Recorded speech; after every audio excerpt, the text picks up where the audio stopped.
Praise the Lord. कैसे हैं आप सब प्रभु यीशु में? मैं विश्वास करती हूँ कि आप सब आशीषित हैं, प्रभु यीशु में आप सुरक्षित हैं। और सही में आपसे मिलके मुझे भी बहुत ज़्यादा खुशी हो रही। आज पूरे सप्ताह के बाद हम लोग मिल रहे और आज इस समय के लिए हम प्रभु को धन्यवाद देंगे कि परमेश्वर ने हमें बचा के रखा है, उसके राज्य के लिए, उसके कार्यों के लिए। इसके लिए हम उसको धन्यवाद देते हैं। और इस समय हम अपने आँखों को बंद करेंगे, हमारे सिर को हम झुकाएंगे और प्रार्थना करेंगे। धन्यवाद देते हैं प्रभु जी इस समय के लिए। प्रभु मैं आपको धन्यवाद देती हूँ प्रभु जी। प्रभु आप जीवित खुदा है प्रभु जी, आप कार्य करने वाले महान परमेश्वर है प्रभु। जो भी परमेश्वर आप हमारे दिल में है प्रभु, आप वो सब जानते हैं प्रभु। क्यों तो आप हृदय को देखने वाले परमेश्वर है प्रभु। हम बाहर से भले कैसे भी रहेंगे प्रभु, पर आप हमारे दिल को देखते हैं प्रभु जी। आप हमारे हार्ट को जानते हैं प्रभु जी।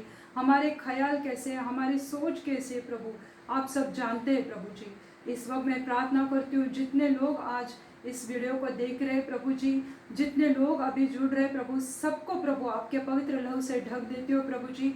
धन्यवाद देती हो प्रभु जी कि उन्होंने उनका वक्त आपके वचन के लिए दिया है प्रभु। आप उनको ऐसे खाली हाथ नहीं जाने देंगे प्रभु। मैं विश्वास करती हूँ कि आप आज उनको विश्वास में बढ़ाने वाले हैं और आप उनको आशीषित करने वाले हैं प्रभु। जो भी वचन है प्रभु मैं आपके पवित्र हाथ में देती हूँ प्रभु।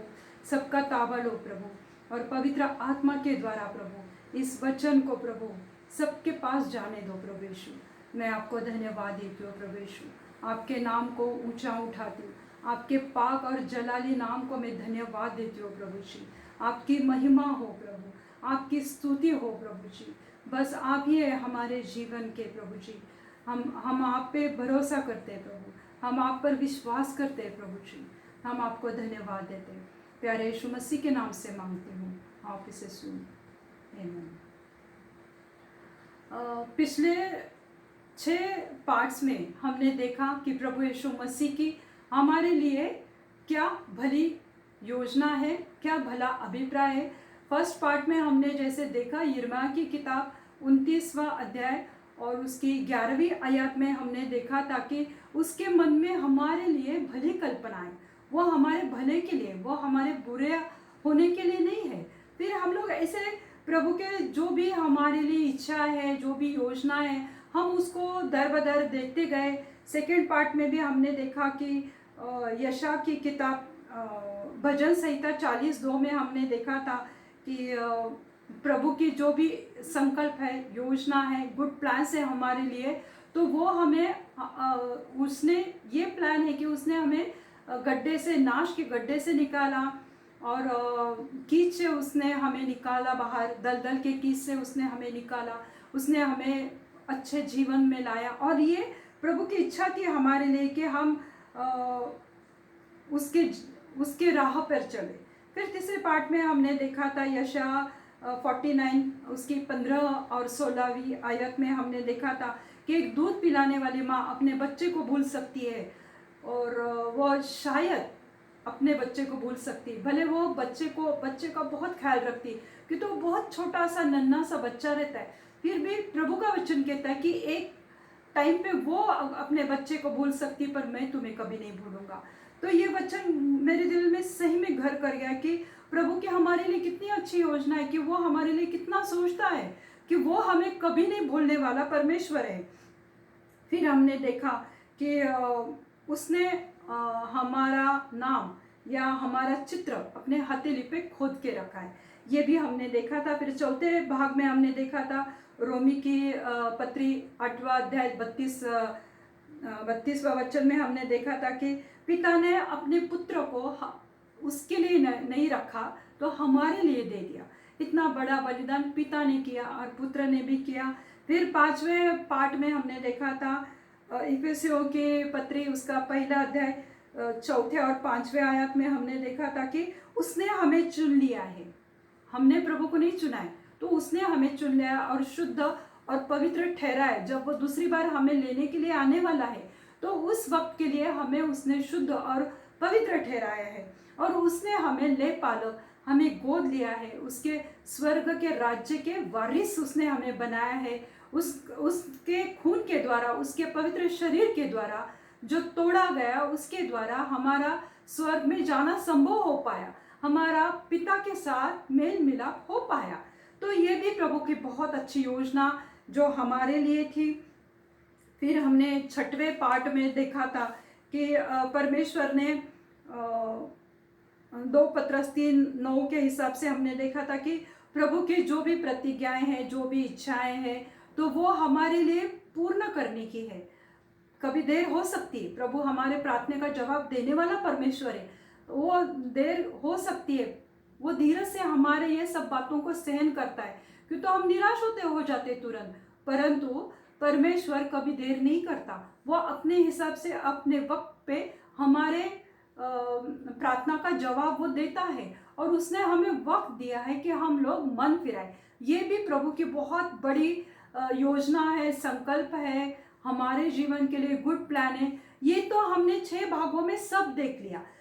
हालांकि उत्पत्ति से लेके प्रकाशित वाक्य तक, मतलब from Genesis to Revelation, Bible में पूरा बाइबल प्रभु की भली योजनाओं से, उसके भले अभिप्राय से भरा पड़ा हुआ है कि हर एक पन्ने में जाओ, हर एक वचन में देखो तो प्रभु का एक अच्छा हमारे लिए एक अच्छी सोच है, उसका हमारे लिए एक अच्छा भला अभिप्राय है, एक गुड प्लान है। तो ये तो मैं बताने जाऊंगी तो शायद ये संदेश मालिका कभी खत्म ही नहीं हो पाएगी, क्यों तो इतने अच्छे अच्छे प्रभु के हमारे लिए योजनाएं हैं, भले अभिप्राय है कि वो प्रकाशित वाक्य तक कभी खत्म नहीं होंगे। पर आज हम देखेंगे कि ये प्रभु के भले प्लान, गुड प्लान्स, उसके भले अभिप्राय, हम उनको कैसे लें। वो तो सब हमने देख लिया कि उसको हमारे विषय में कितनी चिंता है, उसने हमें मन फिराने का वक्त दिया है, पछतावा करने का, रिपेंट करने का समय दिया है, उसके पास रहने का समय दिया है, हर एक चीज़ के लिए उसने हमें समय दिया है। तो आज हम ये देखेंगे कि उसका जो गुड प्लान है, उसके जो अच्छा अभिप्राय है, तो उसको हम कैसे अपनाएं हमारे खुद के जीवन के लिए, हमारे परिवार के लिए, हमारे जॉब के लिए, हमारे इस कठिन परिस्थिति के लिए हम उसको कैसे अप्लाई करें, उसको वो हम कैसे लागू करें अपने जीवन में, वो आज हमें देखना है। क्यों तो no matter what is the situation, कोई फर्क नहीं पड़ता कि हमारी परिस्थिति क्या है, हमारे आसपास क्या घट रहा है, कोई फर्क नहीं पड़ता। क्यों? But we have hope in Jesus, पर हमें आशा है प्रभु यीशु मसीह में। क्यों तो प्रभु यीशु में हमें हर चीज़ की आशा है। भले हमारे जीवन में आज कैसा भी दौर होता रहेगा, कुछ भी दौर से आप लोग जाते रहेंगे, पर कभी मत भूलो कि प्रभु यीशु मसीह में हमें आशा है। We have hope in Jesus Christ. तो प्रियो, हम रोमियो की पत्रियों में उसका 15वां अध्याय और 13वीं वचन में अगर हम देखते हैं तो वहाँ पे लिखा है, परमेश्वर जो आशा का दाता है, तुम्हें विश्वास करने के सब प्रकार के आनंद और शांति से परिपूर्ण करे। परमेश्वर जो विश्वास का दाता है, प्रभु यीशु मसीह खुद आशा का दाता है, वो आशा का परमेश्वर है। प्रभु यीशु खुद आशा है हमारे जीवन के लिए, और जो भी उस पर विश्वास करता है उसके जीवन में हमेशा शांति और आनंद होता है। भले कुछ भी रहने दो, मैंने अभी बोला कि no matter what is the situation, कि कुछ भी परिस्थिति होने दो, कोई फर्क नहीं पड़ता। क्यों? क्यों तो हमारा परमेश्वर जो आशा का दाता है वो हमारे साथ है, और वो हमें शांति और आनंद देता है। पवित्र करे कि पवित्र आत्मा की सामर्थ्य से तुम्हारी आशा बढ़ती जाए। पवित्र आत्मा के सामर्थ्य से, हम हमारे सामर्थ्य से कुछ नहीं कर पाते, हम हमारे सामर्थ्य से विश्वास भी नहीं रख पाते। हमें अच्छे चीज के लिए आशा रखनी है, हमें प्रभु के विश्वास में हमें बढ़ना है। क्यों तो जब पवित्र आत्मा हम में आता है तो हमें पवित्र आत्मा की उपस्थिति, उसका प्रेजेंस हमें मालूम पड़ता है, हमें महसूस होता है कि यहाँ पे पवित्र आत्मा है। उसके लिए हमें भी पवित्र आत्मा से सहभागिता करनी पड़ती है, हमें प्रभु से बात करनी पड़ती है। क्यों तो जब हमारे पास आशा है कि हमारा परमेश्वर, हमारा जीसस, हमारा यीशु मसीह, वो क्या है, वो आशा का दाता है, वो खुद आशा से भरा हुआ परमेश्वर है, और उसके ऊपर विश्वास रखने से हमें शांति और आनंद मिलता है। और गॉड हमारे प्रार्थनाओं को, ही हियर आवर प्रेयर्स, वो हमारी प्रार्थनाओं को सुनता है परमेश्वर। तो बाइबल में बहुत सारी जगह पे लिखा हुआ है कि वो हमारी प्रार्थना का जवाब देने वाला परमेश्वर है। उसने तुम्हारी प्रार्थना सुन ली है, उसने प्रार्थना का जवाब दिया है। इसका मतलब क्या है? We have to open our hearts and our mouth. हमें अपना मुंह खोलना पड़ेगा, हमें अपना हृदय उसके सामने खोलना पड़ेगा। तो उसके लिए हमें प्रार्थना में बैठने की जरूरत है, और विश्वास से, आशा से, मैं मेरा हृदय प्रभु तुम्हारे सामने खोलती हूँ। मेरे जीवन की ये परिस्थिति है प्रभु जी, आज मेरे जीवन में ये तकलीफ है, आज मेरे जीवन में बीमारी है, पैसे की अड़चन है, तकलीफ है, लोग हमें छोड़ के जा रहे, रिश्ते नहीं रख रहे हमारे साथ। जो भी तुम्हारी प्रॉब्लम है, जो भी तुम्हारी अड़चन है, तो उसके लिए तुम प्रभु से बात कर सकते हो। तो प्रभु से बात करना मतलब हमें अपना मुंह खोलना पड़ेगा। प्रार्थना वही तो होता है कि हमें हमारा हृदय उसके सामने खोलना पड़ता है। अब प्रभु को पता है कि हम उसके बच्चे जब उसके सनिध में आते हैं, उसके साथ आते हैं उसके बच्चे, तो प्रभु को हम मुंह खोलने से पहले प्रभु को पता है कि हम लोग क्या बोलने वाले। फिर भी प्रभु का वचन लिखा हुआ है कि मांगो तो तुम्हें दिया जाएगा। तो हमें मांगना पड़ेगा, उसके साथ वक्त बिताना पड़ेगा, उससे बात करनी पड़ेगी, उससे प्रार्थना करनी पड़ेगी।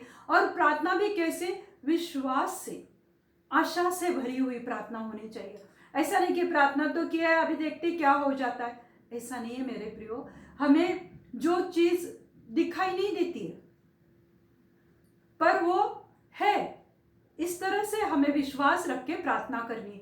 मतलब अभी जो भी हमारी परिस्थिति है, समझो एक फॉर एग्जाम्पल एक उदाहरण मैं आपको देती हूँ कि अगर हमारे जीवन में कर्जे की समस्या है, वो कर्जा हमारे सर के ऊपर से खत्म ही नहीं हो रहा है, तो वो टाइम पे, वो उस वक्त पे हम प्रभु यीशु पर आशा रखेंगे, विश्वास रखेंगे कि प्रभु आप मुझे कर्जे से मुक्त करो। भले आज हमें कोई आशा नजर नहीं आ रही, हमें कोई आशा नजर नहीं आ रही है, हमें दिख नहीं रहा है कि ये मेरा कर्जा खत्म होने वाला है, ये दिख नहीं रहा है, पर ये हुआ है। ऐसा सोचकर, ऐसा समझकर, ऐसे मन में कल्पना करके, विश्वास करके, आशा करके प्रभु के पास मांगना, उसे विश्वास कहते हैं, उसे आशा कहते हैं। मेरे प्रियो, अगर इस तरह से तुम प्रभु के सामने अपना हृदय खोलोगे, देखो लोगों के सामने हृदय खोलने से, अपनी मुसीबतें उन्हें बताने से कोई फायदा नहीं है। पर जब हम अपना हृदय, अपना मन प्रभु के सामने खोलते हैं, अपना मुख उसके सामने खोलते हैं और मांगते हैं, तो वो हमें देने वाला परमेश्वर है। क्यों? तो ये जो परिस्थिति है हमारे जीवन की, वो हमेशा ऐसे नहीं रहने वाली। क्यों? तो गॉड के अच्छे प्लान है हमारे लिए, और वो आज हमें लेने हैं। जो हमने 6 भागों में सीखा है कि प्रभु की क्या क्या इच्छा है हमारे लिए, वो क्या क्या हमारे लिए करना चाहता है, पर हमें वो प्लान को अपनाना है, अपना बनाना है, वो हमारे जीवन में लागू करना है। और God can change your situation. प्रभु यीशु मसीह है कि तुम्हारे जीवन की जो परिस्थिति है, जो सिचुएशन है, उसको बदलने वाला परमेश्वर है। ये आशा रखो मेरे प्रियो, ये विश्वास रखो मेरे प्रियो कि प्रभु तुम्हारा जीवन बदलने वाला है, प्रभु ये परिस्थिति बदलने वाला है। तुम ऐसे ही हालात से जूझने वाले नहीं हो। ये विश्वास से तुम्हें प्रार्थना करनी पड़ेगी, ये विश्वास, ये आशा तुम्हें परमेश्वर पर, प्रभु यीशु मसीह पर रखना पड़ेगा। भले आज हम तकलीफ से जा रहे, हम खुशी में है, प्रभु को धन्यवाद दो।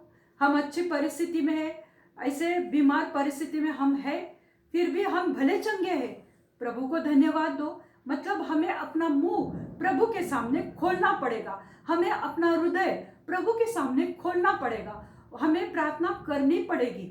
क्यों? तो विश्वास तभी आता है कि जो चीज नहीं है पर वो जैसे मिल गई है, ये मन में आशा रख के, विश्वास रख के हमें प्रभु से मांगना है।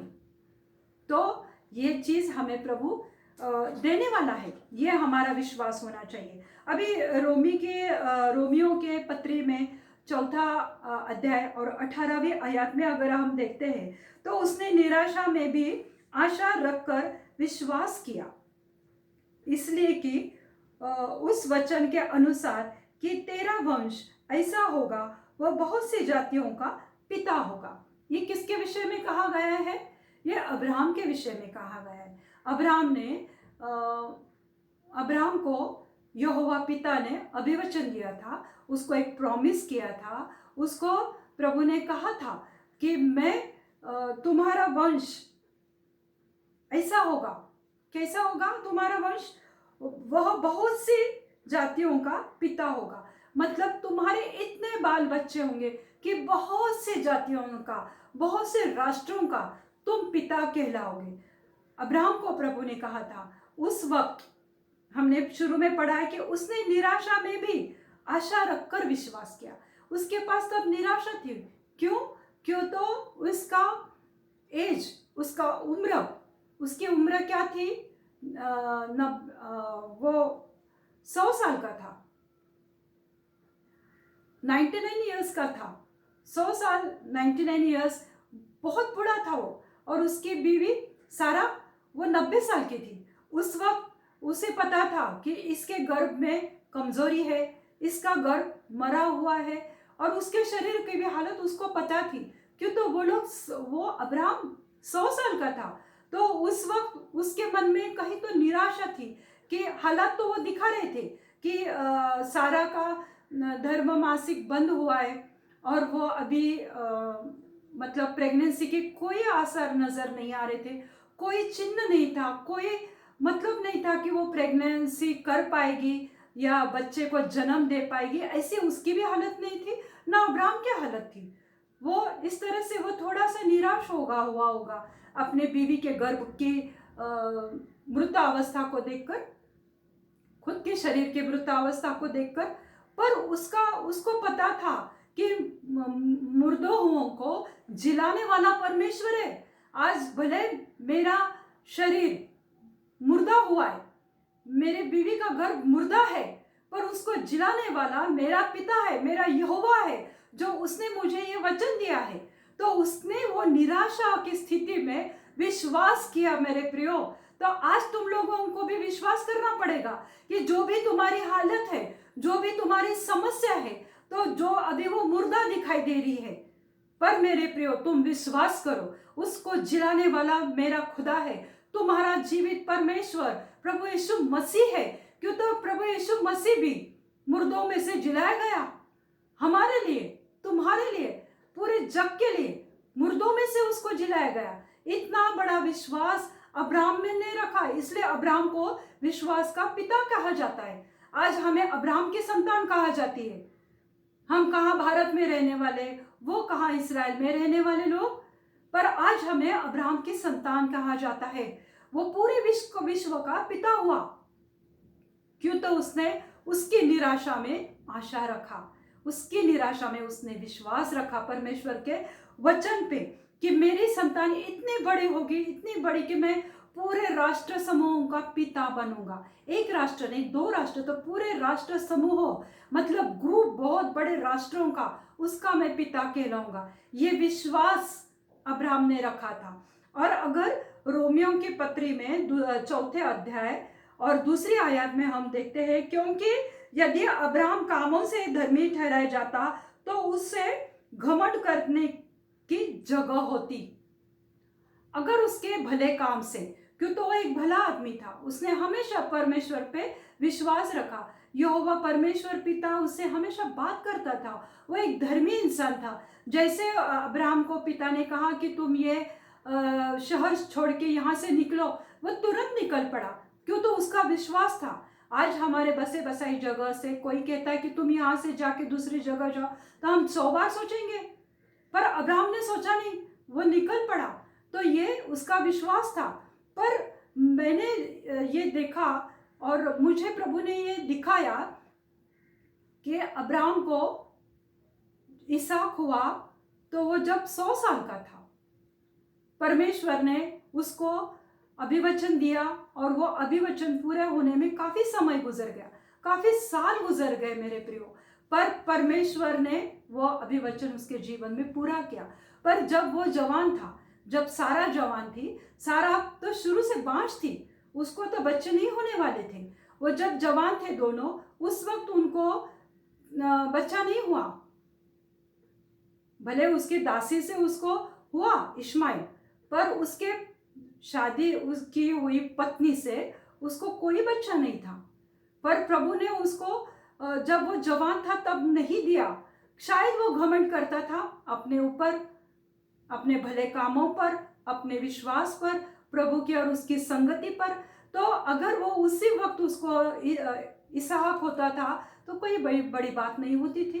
पर आज प्रभु ने इतनी बड़े टेस्टमनी उसके जीवन में दी, इतना बड़ा अभिप्राय, इतना भला अभिप्राय, इतना गुड प्लान प्रभु ने उसके जीवन में किया कि जब 100 साल के बाद उसको बच्चा हुआ तो आज हम लोगों को भी बहुत बड़ी आशा मिली है कि प्रभु कुछ भी कर सकता है। और उसे उस वक्त बच्चा होता था जब वह जवान था, तो उसे राष्ट्रों का पिता नहीं कहलाते थे, विश्वास का पिता नहीं कहते थे। पर आज हम अपने हृदय पे हाथ रख के कह सकते कि अब्राहम विश्वास का पिता है। अब्राहम ने विश्वास रखा और हमारे दृष्टि के सामने ये बहुत बड़े साक्षी है। और हम ये इसमें सही में सच्चे दिल से हम प्रभु को धन्यवाद देते कि परमेश्वर ने उसके जीवन में कार्य किया। मुर्दों में से जिलाने वाला हमारा परमेश्वर, उसने अब्राहम के जीवन में कार्य किया।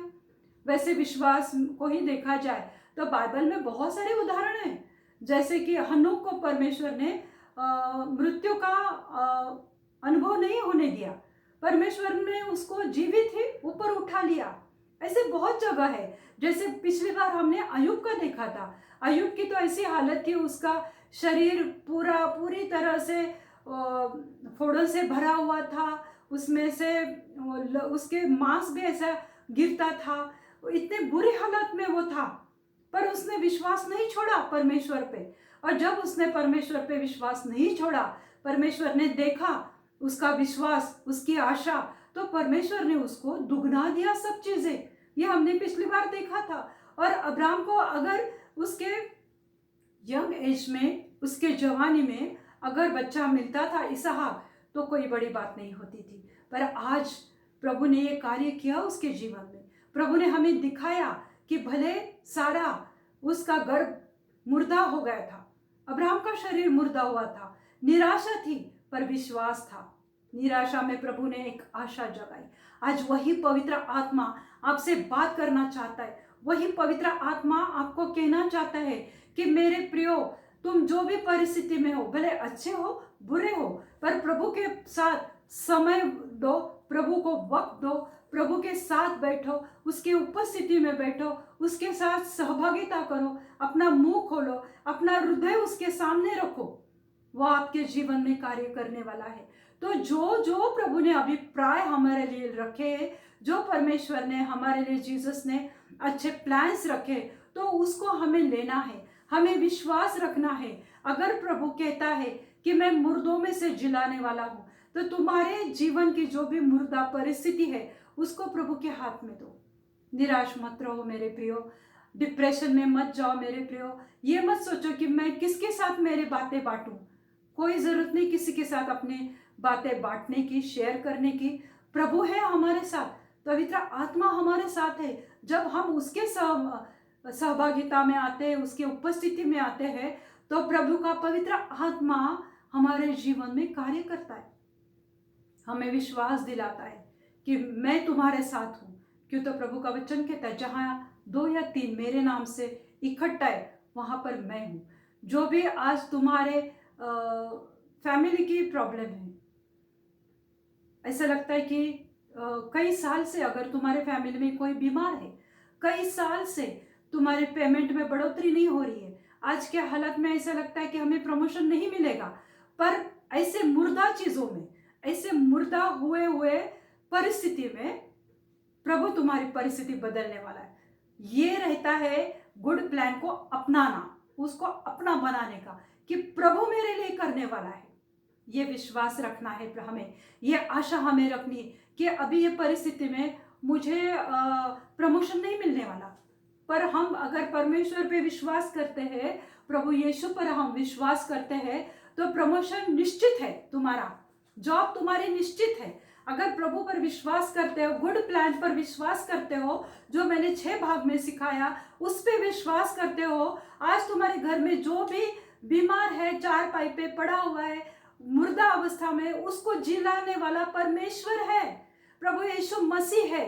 तो वहां पे देखो मेरे प्रियो, राहब भी एक प्रोस्टिट्यूट थी, एक वेश्या थी, पर राहब ने परमेश्वर के सेवकों को देखा, उनको बचाया, और प्रभु ने उसके पूरे घराने को सुरक्षित रखा। ये रहता है कि जब उसको मालूम नहीं था उसको कि जब ऐसी हालात आएंगी तो मेरा पूरा घराना बचाया जाएगा, क्यों तो खुद तो वो वेश्या थी, प्रोस्टिट्यूट थी, गंदे काम करती थी, उसके जीवन में कभी भी आशा नहीं थी प्रभु को पाने की। पर ऐसे हालत में उसकी उस मुर्दा अवस्था में प्रभु ने कार्य किया, उसने उसके लोगों को बचाया, परमेश्वर ने उसके पूरे घराने को बचाया। कोई आशा नजर नहीं आ रही थी। आज ऐसी हमारी परिस्थिति रहेगी तो प्रभु आज कार्य करने वाला जीवित परमेश्वर है, उस पर ध्यान दो, उस पर विश्वास करो मेरे प्रियो।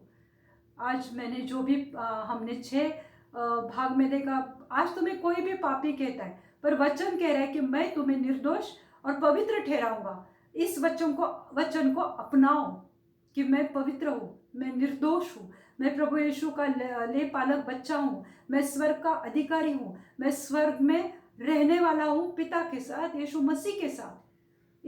इस अभिवचन पे, इस भले अभिप्राय पे, ये प्रभु के अच्छी प्लान है कि जो उसने अपना लहू तुम्हारे लिए बहाया, मेरे लिए बहाया, उसका पवित्र शरीर उसने मेरे लिए और तुम्हारे लिए बहाया।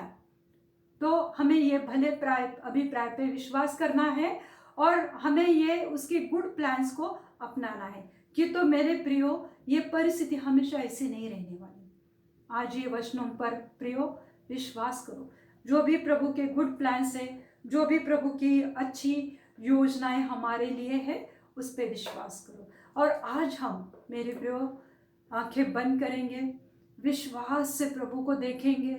मन में एक आशा है, मेरा जीवित खुदा, मेरे मरे हुए परिस्थिति में जिलाने वाला मेरा जीवित खुदा आज मेरे घर में, मेरे जीवन में, मेरे बच्चों के जीवन में, मेरे पति के जीवन में, मेरे पत्नी के जीवन में कार्य करने वाला परमेश्वर है। आज तुम्हारे घर में अगर कोई बच्चा नहीं हो रहा है तो आज तुम्हारे पत्नी के गर्भ को यीशु मसीह के लहू से में तुम ढक लो, तुम विश्वास करो। ये परिस्थिति है पर मेरा प्रभु यीशु मसीह मेरे पत्नी को बच्चा देगा। मेरा प्रभु यीशु मसीह आज मेरे जीवन में कार्य करने वाला परमेश्वर है।